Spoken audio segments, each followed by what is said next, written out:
এই যে শুনতেছেন ছাত্ররা দল বের করবে, বলতেছে না নাগরিক কমিটি দল বের করবে, গোড়ার ডিম, কিচ্ছু না। দল একটা হবে, এটা একটা সিটও পাবে না। এই যে আব্বাসী বলছে, এটা লিখে রাখেন ডায়েরিতে, একটা সিটও পাবে না। দল একটা হবে। এত সহজ বাংলাদেশের রাজনীতি করা? আজকে জুমায় বলছি না, কথা বলেন।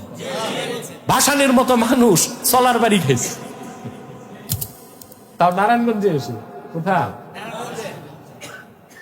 শেখ মুজিব দেশ স্বাধীন করছে, তার কি অবস্থা হয়েছে দেখছেন। জিয়াউর রহমান স্বাধীনতার ঘোষক ছিল, তার কি অবস্থা হয়েছে দেখছেন। এরশাদ সাহেব খারাপ লোক ছিল বা ভালো ছিল, ওইটা আমি মূল্যায়ন করতে চাই না, দেশের পক্ষে তো কাজ করছে। এই লোক 9 বছর জেল, 9 বছর ক্ষমতা, 10 বছর জেল, 1 বছর বেশি খাচ্ছে জেল। এ হচ্ছে জাতির পক্ষ থেকে তাকে প্রতিদান, জাতির পক্ষ থেকে। এইরকম ঘাগু নেতারা রাজনীতি করে বাংলাদেশে সুবিধা করতে পারে নাই। আর কোথায় ছাতার ছাত্র দল নামছে।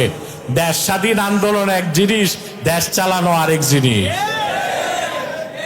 এদেশের ইতিহাস জানতে হবে, এ জাতির ঐতিহ্য জানতে হবে, নৃতত্ত্ব জানতে হবে, ভূতত্ত্ব জানতে হবে, ইতিহাস জানতে হবে।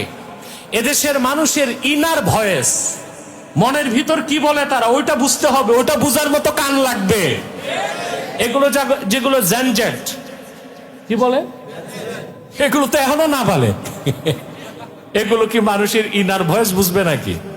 সে যাই হোক, ওরা রাজনীতি করে করুক, ওরা দেশকে উল্টাপাল্টা করবে, দেখি আমরা কতটুকু আগাইতে পারি, কিন্তু আমরা দেশের কল্যাণ চাই।